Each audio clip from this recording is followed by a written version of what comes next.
ஞானானந்தமயம் தேவம் நிர்மலஸ்படிகாகிருதியும் ஆதாரம் சர்வ வித்யாநாமயக்ரீவம் உபாஸ்மகே. நேயர்கள் அனைவருக்கும் அஸ்ட்ரோகே செய்யுங்கள் பணிவான நமஸ்காரங்கள். நேயர்கள் அனைவருக்கும் விஸ்வாவசு தமிழ் புத்தாண்டு நல்வாழ்த்துக்கள். எல்லாருக்கும் சௌக்கியமும் மங்களமும் உண்டாகட்டும். ஏப்ரல் 14, 2025 13, 4, 2026 வருடம் உண்டான காலகட்டத்தை தமிழ் வருஷ பருப்பு, தமிழ் வருடம் என்று சொல்கிறோம். அது தமிழ் மாதத்தின் மூலியமாக தமிழ் வருடம் விஸ்வாவசு வருஷம் பிறக்கிறது. இப்போது நம்மளுக்கு போன வருஷம்ன்றது பார்க்கும்போது குரோதி வருஷம்னு சொல்கிறது. இப்போ விஸ்வாவசு வருஷம். சரி, இந்த விஸ்வாவசு வருஷத்தில் என்னென்ன கிரகச்சாரங்கள், கிரக மாற்றங்கள் இருக்குது, இந்த வருஷம் பிறக்கும் பொழுது என்ன கிரக நிலைகள் இருக்குது, என்னென்ன கிரகங்கள் மாற்றங்கள் அமையிறது, பெரிய கிரகங்கள், வருட கிரகங்கள்னு சொல்லக்கூடிய சூரியன், அதாவது குரு, சனி, ராகு, கேது இவர்களுடைய மாற்றங்கள் என்ன, மாத கிரகங்கள்னு சொல்லக்கூடிய சூரியன், செவ்வாய், புதன், சுக்கிரன் இவா 4 பேரும் மாத கிரகங்கள்னு சொல்லக்கூடியது. சந்திரன் தினக்கோள், அதாவது 2.25 நாளைக்கு ஒரு ராசியிலிருந்து அடுத்த ராசிக்கு போகிறார். பொதுவாகவே பார்த்தீங்கன்னா இந்த வருடம் பிறக்கும் பொழுது தமிழ் வருடத்தின் ராஜா அப்படின்னு குறிப்பிடக்கூடியவர் பங்குனி மாதத்தின் அமாவாசை வரக்கூடிய நாளின் அடுத்த நாள், அதாவது இந்த தெலுங்கு வருடம் யுகாதி இருக்கு இல்லையா, யுகாதி வருஷம் பிறக்கிறது இல்லையா, யுகாதி தெலுங்கு வருடம் பிறக்கக்கூடிய நாளை அந்த நாளின் ராஜா, அந்த நாளின் நாயகன் யாரோ, அதாவது கிரகம் எதுவோ அதுவே இந்த புது வருஷத்தின் ராஜாவாக எடுத்துக்கொள்ளப்படுறது. அதனால் இந்த வருஷம் பார்த்தேன்னா சூரியன் ராஜாவாகவும் அவரே சேனாதிபதியாகவும் அவரே அர்க்காதிபதியாகவும் வரார். இதை தவிர பார்த்தேன்னா அதாவது சந்திரன் மந்திரியாக இருக்கார். அது எப்படி சந்திரன் வரார் அப்படின்னா, இந்த வருஷம் விஸ்வாவசு வருஷம் பிறக்கிறது இந்த திங்கட்கிழமை, அதனால் சந்திரன். அதே மாதிரி பார்த்தேன்னா ஆவணி மாதம் சேனாதிபதி எப்படி டிசைட் பண்ணுறது அப்படின்னா, சேனாதிபதினு சொல்லக்கூடியது ஆவணி மாதம் வரக்கூடிய முதல் நாள் சேனாதிபதியும், ஆடி மாதம் அப்படின்னு சொல்லக்கூடியது சஸ்யாதிபதி. இதெல்லாம் எதுக்கு முக்கியம் அப்படின்னா, சஸ்யாதிபதி அப்படின்னா இந்த விளைச்சல் எப்படி இருக்கும் அப்படின்னு சொல்லக்கூடியது. சேனாதிபதியை எதுக்கு சொல்கிறோம் அப்படின்னா, இந்த இராணுவங்கள், அதை தவிர தளவாடங்கள், அதை தவிர நம்முடைய பாதுகாப்பு, இதை ஆளக்கூடியவர் யார் அப்படின்னா சூரியனாக இருப்பார் இந்த வருஷம். அதனால் என்ன ஆகும் அப்படின்னா, இந்தியாவினுடைய பொதுவாகவே இந்த லா அண்ட் ஆர்டர் ரொம்ப ஸ்ட்ராங்காக இருக்கும். மிகவும் கடுமையான சட்டங்கள் பாயக்கூடிய காலகட்டமாக இருக்கும். ஏன்னா சூரியனே ராஜாவாக இருக்கார். அதை தவிர வரிகள் கொஞ்சம் அதிகமாக இருக்கும், விலைவாசி கொஞ்சம் அதிகமாக போகக்கூடிய வாய்ப்புகள் நிச்சயமாக உண்டு. இதை தவிர பார்த்தேன்னா இந்த செவ்வாய் உங்களுக்கு அதாவது இந்த வருஷம் தனாதிபதினு சொல்லக்கூடியவர் செவ்வாய். தனாதிபதி அதாவது தானியாதிபதினு சொல்லக்கூடியவர் செவ்வாய். தானியங்கள்லாம் விளைவிக்கிறதுக்கு செவ்வாய்ன்றதுனால நெருப்பின் மூலியமாக தானியங்கள் அதாவது லாஸ் ஆகக்கூடிய வகைகள் வாய்ப்புகள் மிகவும் அதிகமாகும். அதை தவிர தானியங்களுடைய ஸ்கேர்சிட்டி கொஞ்சம் அதிகமாக இருக்கும். அதாவது தானியங்கள் கிடைக்கிறதுல கம்மியாக இருக்கும். அதன் மூலியமாக விலைவாசிகள் ஏறக்கூடிய வாய்ப்புகள் மிகவும் அதிகம். தங்கம் விலை ஏறக்கூடிய வாய்ப்புகள் நிச்சயமாக உண்டு. தங்கம் அதிக உச்சம் தொடக்கூடிய வாய்ப்புகள் மிகவும் அதிகம் இந்த வருஷம் பார்த்தாலேயானால். இது ஏன்னா குரு பகவான் 3ஆம் இடத்துல போகிறார். அது அவருடைய வீட்டையே வேறு 9ஆம் இடத்த பாக்கியஸ்தானத்தையும் பார்க்குறார். அதனால் தங்கத்தின் விலை அதிகமாக போகக்கூடிய வாய்ப்புகள் நிச்சயமாக இருக்கும். அதை தவிர பார்த்தேனால் இந்த வருஷம் மழை கொஞ்சம் அதிகமாகவே இருக்கும். ஆனால் தேவையான அளவிற்கு மேல் பெய்யும், தேவையான இடத்தில் பெய்யாமல் போகும். தேவையான இடத்தில் பெய்யாமல் போகும்னா நகரங்களில் கொஞ்சம் அதிகமாக பெய்யக்கூடியதாக இருக்கும். இதன் மூலியமாக இந்த வெள்ளம் வர்றது, அந்த மாதிரியான பிரச்சனைகள் கொஞ்சம் அதிகமாகவே இருக்கும். அதனால் தண்ணீர் பற்றாக்குறை சற்று இருக்கக்கூடிய காலகட்டமாகவே அமையும். சரி, மொத்தத்தில் இந்த வருஷத்தில் பார்த்தேன்னா சூரியனுடைய கட்டுப்பாட்டில் எல்லா விஷயங்களும் வர்றதுனால நாட்டை ஆளக்கூடியவர்களுக்கு நல்ல ஒரு ஏற்றமான காலகட்டமாக இருக்கும். இருந்தாலும் கடுமையான சட்டங்கள் கொஞ்சம் அதிகமாக வரக்கூடிய வாய்ப்புகள் நிச்சயமாக உண்டு. சனியும் ஆட்சியில் போயிருக்கார். இந்த வாட்டி கும்பத்திலேயே போய் ஆட்சியில் இருக்கிறது, மூலத்திரிகோண வீட்டில் இருக்கிறதுனால தொழிலாளர்களுக்கு மிகவும் கடினமான காலகட்டமாக இந்த வருஷம் அமைய போகிறது. பற்றாக்குறை கொஞ்சம் அதிகமாகவே இருக்கும். தொழிலாளர்கள் மத்தியில் பண வரத்து அதிகமாக இருக்காது. ஃப்ரீ ஃப்ளோ ஆஃப் மணி இருக்கிறதுக்கு வாய்ப்புகள் மிகவும் கம்மி. வியாபாரிகளுக்கு சற்று பின்னடைவு இருக்கும். ஏன்னா இந்த வருஷம் பிறக்கும் பொழுதே வந்து புதன் 12ஆம் இடத்துல நீச்சப்பட்டு போகிறார். விரயங்கள் வியாபாரிகளுக்கு கொஞ்சம் அதிகமாகவே இருக்கும். லாஸஸ் கொஞ்சம் அதிகமாக இருக்கக்கூடிய வாய்ப்புகள் நிச்சயமாக உண்டு.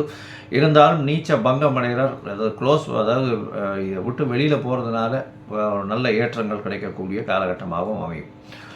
வியாபாரத்தின் மூலியமாக இந்த ஷேர் மார்க்கெட் இண்டிசஸ்லாம் பார்த்திங்கன்னா, ஷேர் மார்க்கெட் இண்டிசஸ்லாம் வந்து உள்நாட்டு உற்பத்தி வெளியில் போய் அது ஒரு பெரிய ஏற்றத்தை கொடுக்கும். இம்போர்ட் எக்ஸ்போர்ட் பிஸ்னஸ் ஒரு பெரிய மாற்றம், பெரிய உச்சத்தை தொடக்கூடிய வாய்ப்புகள் நிச்சயமாக உண்டு. மொத்தத்தில் பார்த்தோம்னா இந்த வருஷம் பெரிய ஏற்றம் நல்லபடியாக இருக்கும். பெண்களுக்கு மிகவும் ஏற்றமான வருஷம். பெண்கள் வந்து நல்ல எல்லா இடத்துலையும் வந்து ஒரு ஐகானிக் ப்ரெசன்டேஷன் இருப்பாங்க. ஏன்னா சுக்கிரன் வந்து உச்சம் பெற்று போயிருக்கக்கூடிய காலகட்டத்தில் இந்த வருஷம் பிறகுறது அது ஒரு பெரிய ஏற்றம். பரிவர்த்தனை யோகத்திலையும் பிறகுறது, அதாவது குருவின் பரிவர்த்தனையும் இருக்குது. அதனால் பெண்களின் கையில் பணம் வந்து ரொம்ப அதிகமாக இதுவாகும். அதாவது அதே மாதிரி இந்த களியாட்டங்கள்னு சொல்லக்கூடிய இந்த கிளாமர் இண்டஸ்ட்ரியில் கொஞ்சம் அதிகமாக செலவுகள் அதிகமாக இருக்கும். ஃப்ளாஷி இண்டஸ்ட்ரியில் கொஞ்சம் அதிகமாக இருக்கும். அது தவிர போதை வஸ்துக்கள், அது தவிர இந்த மதுபானங்கள் இதெல்லாம் வந்து அதிகமான விலை ஏறக்கூடிய, அதிகமாக கன்சியூம் பண்ணக்கூடிய வாய்ப்புகள் மிகவும் அதிகமாக இருக்கும். சரி, இந்த வருஷத்தினுடைய மாற்றங்கள் என்னென்ன அப்படின்றத பார்ப்போம். இந்த வருஷம் பிறக்கும் பொழுது பார்த்தோம்னா சூரியன், அதாவது சித்திர மாதம் அப்படின்றதுனால சூரியன் உச்சம் பெற்று மேஷத்தில் மேஷ ராசியில் இருக்க.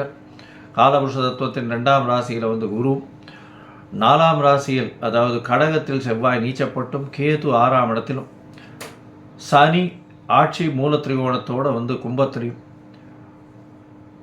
அது தவிர ராகு, புதன், சுக்கிரன் இந்த 3 கிரகங்கள் வந்து மீனத்திலையும் இருக்குது.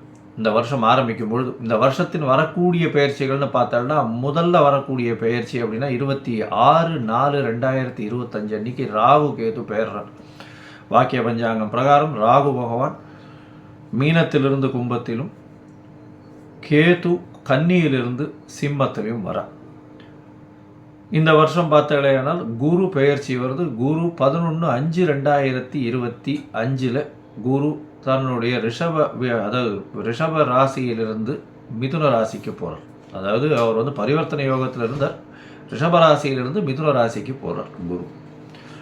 இந்த வருஷத்தில் கடைசியில் மார்ச் 6ஆம் தேதி 2026ஆம் வருஷம் அப்போ வந்து சனியினுடைய மாற்றம் இருக்குது. சனி வாக்கிய பஞ்சாங்க பிரகாரம் 6/3/2026 அன்னைக்கு தான் வந்து மாறுறார். கும்பத்திலிருந்து மீனத்துக்கு போகிறார். இதுதான் இந்த வருஷத்தினுடைய வருட கிரகங்கள்னு சொல்லக்கூடிய குரு, ராகு, கேது, சனியினுடைய மாற்றங்கள். சரி, இந்த மாற்றங்கள் என்னென்ன ஏற்றங்களையும் இறக்கங்களையும் கொடுக்கும்? மேஷம் முதல் மீனம் வரை உண்டான ராசிக்காரர்களுக்கு எப்படி இருக்கும் அப்படின்றத பார்க்கலாம். இது நடுவில் என்னுடைய மொபைல் நம்பர் ஸ்க்ராலிங்கில் வந்துட்டு இருக்கும். உங்களுக்கு அஸ்ட்ராலாஜிக்கல் கன்சல்ட் தேவைப்பட்டதுன்னா நீங்கள் எனக்கு ஃபோன் பண்ணுங்க. உங்களுக்கு உண்டான அப்பாயின்மெண்ட்டை தரேன். உங்களுடைய date, time, place of birth, உங்களுடைய பெயர், தாய் தகப்பனார் பெயர் அனுப்பிச்சி வைங்க. என்னுடைய கட்டணம் என்னென்னு போடுறேன். அதுக்கப்புறம் உங்களுக்கு அப்பாயின்மெண்ட் தரேன். உங்களுடைய அப்பாயின்மெண்ட்டை போடும்போது உங்களுடைய ஹாரஸ்கோப் போடுவோம். ஹாரஸ்கோப்பில் சந்தி இருக்கான்னு முதல்ல பார்க்கணும். ஏன்னா நட்சத்திர சந்தி, பாத சந்தி, அது தவிர லக்ன சந்தி இதெல்லாம் இருந்ததுன்னா இந்த காலகட்டத்தில் நன்னா இருக்குதுன்னு நினச்சின்னு இருப்போம். ஆனால் நன்னா இருக்காது. எதனாலன்றதே புரியாது. உங்களுக்கு வந்து துலா லக்னமாக இருக்கும், நல்ல தசை நடக்கிறதுன்னு நினச்சின்னு இருப்போம். ஆனால் நல்ல தசையாகவே இருக்காது உங்களுக்கு. ஏன்னா அது லக்ன சந்தியாக வந்திருக்கும். விசாகம் 3ஆம் பாதம் நினச்சின்னு இருப்பீங்க, விசாகம் 4ஆம் பாதம் ரிச்சிக லக்னமாக இருக்கும். அதனால் நிறைய பேருக்கு என்கிட்ட வர்றவாளுக்கு 40, 45 வயசு, 50 வயசுலாம் இருக்கிறவாள்லாம் அவள் நட்சத்திரமே தெரியாமல் அவள் வந்து மிருகசீரிஷம்னு சொல்லிட்டு இருப்பாள். மிருகசீரிஷம் 2ஆம் பாதம்னா ரிஷபத்தில் வரும், 3ஆம் பாதம்னா மிதுனத்தில் வரும். அதனால் அந்த மாற்றத்திலேயே அவர்கள் வந்து யாருக்கு அர்ச்சனை பண்ணுறோம்னே தெரியாமல் பண்ணிட்டு இருப்பாள். அதனால் சந்தி முதல்ல தெரிஞ்சுட்டு எந்த நட்சத்திரம், என்ன பாதம், என்ன லக்னம், என்ன லக்னத்தின் பாதம் அப்படின்றத தெரிஞ்சுட்டு அவர்களுக்கு இப்பொழுது ஏற்ற தசையாக இந்த காலகட்டத்தில் நடக்கக்கூடிய தசாபுக்தி, அந்தரம், சூக்ஷ்மம், அதை தவிர கோல்சாரம் எப்படி இருக்குது அப்படின்றத வச்சு அவர்களுடைய பலன்கள் எப்படி இருக்கும் அப்படின்றதையும் சொல்கிறேன். சரி, இப்போ மேஷம் முதல் மீனம் வரை விஸ்வாசு வருஷம் 2025-26 ஏப்ரல் 14 முதல் 2025 ஏப்ரல் 13 வரை 2026 வரை உண்டான பலன்கள் ஒன்றொன்னா பார்க்கலாம். விருச்சிகம், விசாகம், அனுஷம், கேட்டை இந்த 3 நட்சத்திரம் 9 பாதங்களை கொண்ட ராசி. ராசியின் அதிபதி இந்த வருஷம் ஆரம்பிக்கும் போது உங்களுடைய ராசிநாதன் 9ஆம் இடத்துல நீச்சப்பட்டு போகிறார். மாத கிரகம்ன்றதுனால பெரிய மாற்றங்கள், அதாவது என்ன சொல்கிறது, வருஷம் மொத்தம் அப்படி இருக்கும்ன்றது கிடையாது. ஒரு மாதம் கழித்து அவர் மாறிடுவார். அதனால் நிச்சயம் ஏற்றங்கள் இருக்கும். பொதுவாகவே மாத கிரகங்களை வச்சு வருஷ பலன்களை சொல்கிறதில்ல. வருஷ பலன்கள்னு சொல்லும் பொழுது பார்த்தாலேயானால் வருஷத்தினுடைய கிரகங்கள்னு சொல்லக்கூடிய குரு, ராகு, கேது மற்றும் சனியினுடைய மாற்றங்களை வச்சு தான் வருஷ பலன்கள் சொல்கிறோம். குருவினுடைய மாற்றம் பார்த்தாலேயானால் இந்த வருஷம் 11/5/2025 அன்றைக்கி குரு உங்களுடைய ராசிக்கு சப்தமத்திலேருந்து 8ஆம் இடத்துக்கு போகிறார். இதன் மூலியமாக பார்த்தாலேயானால் மறைந்து இருக்கக்கூடிய குரு 2-5 அதிபதி 8ஆம் இடத்துல போய் மறைஞ்சிருக்கிறது அந்த அளவு விசேஷத்தை கொடுக்காது. இருந்தாலும் பணவரவிற்கு கொஞ்சம் குறைச்சல் இருக்காது. பணவரவு அபரிமிதமாக இருக்கும். உங்களுடைய தாயின் உடல்நிலையில் நல்ல ஒரு ஏற்றம் இருக்கக்கூடிய காலகட்டமாக இருக்கும். கொஞ்சம் அலைச்சல் அதிகமாக இருக்கும். படிக்கக்கூடிய மாணவியர்களுக்கு நல்ல ஒரு ஏற்றம் இருக்கக்கூடிய காலகட்டம். வெளிநாடு ஷார்ட் ட்ரிப் போயிட்டு வரக்கூடிய பாக்கியம் நிச்சயமாக இருக்கும். 8ஆம் இடத்தில் இருக்கக்கூடிய குரு பகவான் நல்ல ஒரு ஏற்றத்தை கொடுப்பார். வெளிநாடு போயிட்டு வரக்கூடிய பாக்கியம், அதை தவிர வேலை நிமித்தமாக வெளிநாடு போகக்கூடிய வாய்ப்புகள் நிச்சயமாக இருக்கக்கூடிய காலகட்டமாக அமைப்போகிறது. 12ஆம் இடத்தையும் குரு பார்க்குறார். இதன் மூலியமாக வெளிநாட்டில் இருப்பவர்கள் விருச்சிக ராசிக்காரர்கள் அவர்களுக்கு கண்டிப்பாக, அதாவது பர்மனன்ட் ரெசிடென்ஷிப் கிடைக்கக்கூடிய வாய்ப்புகள் நிச்சயமாக கிடைக்கும். இந்த வருஷம் பார்த்தீங்கன்னா உடல் நலத்தில் சற்று ஜாகிரதையாக இருக்கணும். ஏன்னா 4ஆம் இடத்துல பார்த்தீங்கன்னா அர்த்தாஷ்டம சனி நடக்கிறது. சனி பகவான் 4ஆம் இடத்துல இருக்கிறதும் ராகு பகவானும் சேர்ந்து இருக்கக்கூடிய காலகட்டமாக வருது. இந்த வருஷத்தில் விஸ்வாவசு வருஷம் பிறந்து ஒரு 10-12 நாள்லேயே ராகு கேது பயிற்சியும் வருது. 26/4/2025 பார்த்தீங்கன்னா ராகு பகவான் உங்களுடைய ராசிக்கு 4ஆம் இடத்துக்கு வரார். கேது உங்களுடைய ராசிக்கு பார்த்தாலும் 10ஆம் இடத்துல போய் இருக்கார். இந்த காலகட்டத்தில் பார்த்தாலேனா குருவின் பார்வை மிகப்பெரிய ஏற்றத்தை கொடுக்க போகிறது. உங்களுடைய இதுக்கு 4ஆம் இடத்தை குரு பார்க்குறார். இதன் மூலியமாக பார்த்தோம்னா புதிய வாகனங்கள் வாங்கக்கூடிய வாய்ப்புகள் உண்டு. இருந்தாலும் வாகனங்கள் மூலியமாக சிறு சிறு பிரச்சனைகள் வரக்கூடிய வாய்ப்புகள் உண்டு. அலைச்சல் ரொம்பவுமே அதிகமாக இருக்கும். அதாவது ஒரு பண வரவிற்கு பஞ்சம் இருக்காது. எது எடுத்தாலும் பணம் வரும். ஆனால் அலைச்சல் ரொம்பவுமே அதிகமாக இருக்கும். உடல் நலத்தில் சற்று ஜாகிரதையாக இருக்கிறது ரொம்பவும் நல்லது. இந்த வருஷம் பார்த்தீர்களே, ஆனால் உங்களுடைய ராசிக்கு 8ஆம் இடத்துல இருக்கக்கூடிய குரு ராசிக்கு 2ஆம் இடத்தை பார்க்குறார். தனஸ்தானத்தை தனக்காரகனை பார்க்குறது பெரிய விசேஷம். இதன் மூலியமாக பார்த்தீர்களானால் எந்த இடத்திலும், அதாவது ஆயில் கொட்டுற மாதிரி டேப்பை திறந்தால் ஆயில் எப்படி ஒரு பிசிறு இல்லாமல் கொட்டுமோ அந்த அளவுக்கு பணம் வரக்கூடிய பாக்கியம் நிச்சயமாக இருக்கும். நல்ல உறக்கம் இருக்கும். உங்களுடைய சுகஸ்தானம், அதாவது அயன சயன போகஸ்தானம் நல்லபடியாக இருக்கிறதுனால நல்ல ஒரு தூக்கம் வரும். தூக்கம் கிடக்கூடிய வாய்ப்புகள் நிச்சயமாக இல்லை. இந்த வருஷம் புதிய தொழில் அமையக்கூடிய பாக்கியம் உண்டு. ஏன்னா 10ஆம் இடத்தில் இருக்கக்கூடிய கேது பகவான் தொழிலில் ஒரு மாற்றத்தை ஏற்படுத்தி கொடுக்கக்கூடிய காலகட்டமாக அமையப்போகுது. தொழிலில் ஒரு பெரிய ஏற்றம் கிடைக்கும். மாற்றம், அதுவும் அனலிட்டிக்கல் சைடில் ரொம்ப ஸ்ட்ராங்காக இருக்கக்கூடிய காலகட்டமாக அமையும். இந்த விருச்சிக ராசிக்காரர்கள், அதுவும் இந்த police, army services, uniform services, security cards, இந்த மாதிரியான இதில் இருக்கிறவங்க, நெருப்பு சம்பந்தம், அதை தவிர இரும்பு சம்பந்தம், அதை தவிர சமையல் கலை வல்லுநர்கள், டாக்டர்ஸு, மருத்துவ சம்பந்தம், இவங்களுக்கெல்லாம் நல்ல ஒரு ஏற்றம் இருக்கும். இவர்களுக்கு பார்த்தாலேயானால் மறைந்த இடத்திலிருந்து பண வருமானம் அதிகமாக இருக்கக்கூடிய காலகட்டமாக இருக்கும். 4ஆம் இடத்தில் இருக்கக்கூடிய சனி தாயின் உடல் நலத்தில் சற்று பின்னடைவை கொடுக்கக்கூடிய காலகட்டமாக அமையும். இதை தவிர பார்த்தாலேயானால் உங்களுடைய ராசிக்கு 9ஆம் இடத்திலும் அந்த அளவு ஏற்றத்தில் இல்லை. இதனால் தந்தையின் உடல்நிலையிலும் சற்று பின்னடைவு இருக்கும். உங்களுடைய உடல்நிலைக்கும் பார்த்தாலேயானால் அந்த அளவுக்கு ஏற்றம் இருக்கக்கூடிய வாய்ப்பில்லை. ஏன்னா அர்த்தாஷ்டம சனி நடக்கிறதுனால. அதனால் உடல் நலத்தை மிகவும் கவனமாக பார்த்து கொள்வது ரொம்பவும் நல்லது. மொத்தத்தில் பார்க்கும்பொழுது இந்த விருச்சிக ராசிக்காரர்களுக்கு உடல் நலத்தில் சற்று பின்னடைவு இருக்கும். அலைச்சல் கொஞ்சம் அதிகமாக இருக்கக்கூடிய காலகட்டம். பணவரவிற்கு கம்மி இருக்காது.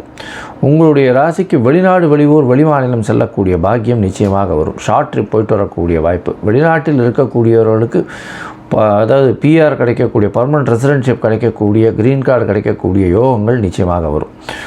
படிக்கக்கூடிய மாணவர்களுக்கு நல்ல ஒரு ஏற்றம் இருந்தாலும் படிப்பில் மிகவும் கவனம் தேவை. 4ஆம் இடத்துல சனி இருக்கிறதுனால படிப்பில் என்னதான் படிச்சிங்கன்னாலும் ஞாபகம் இருக்காது, ஜாகிரதையாக இருக்கிறது நல்லது. தாயின் உடல்நிலையிலையும் சற்று பின்னடைவு இருக்கும், தந்தையின் உடல்நிலை சற்று பின்னடைவு இருக்கும். உங்களுடைய உடல்நிலையை சற்று கவனமாக பார்த்து கொள்வது நல்லது. அரசியல்வாதிகளுக்கு சற்று பின்னடைவு ஏற்படும், மிகவும் ஜாகிரதையாக பார்த்து கொள்வது நல்லது. இந்த வருஷம் பார்த்தாலேயானால் விருச்சிக ராசிக்காரர்களுக்கு புதிய தொழில் அமையக்கூடிய வாய்ப்பு, தொழிலில் மாற்றங்கள் ஏற்படக்கூடிய வாய்ப்பு, ஏற்றங்கள் இருக்கக்கூடிய காலகட்டமாக அமையும்.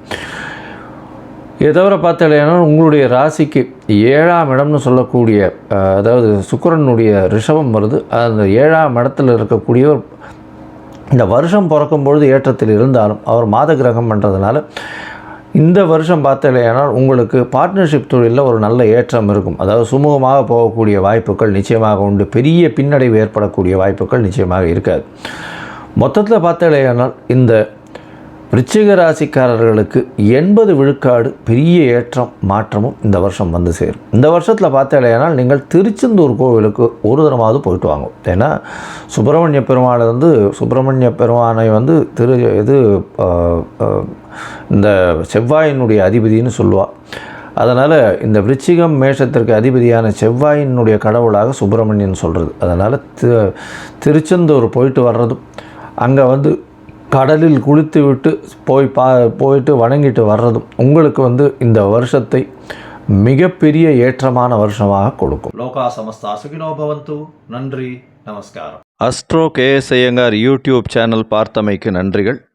மேலும் இது போன்ற ஆன்மீக ஜோதிஷ தகவல்கள் உங்களை அடைய astro KS Iyengar YouTube channel subscribe செய்யவும், பெல் ஐக்கானை மறக்காமல் அழுத்தவும்.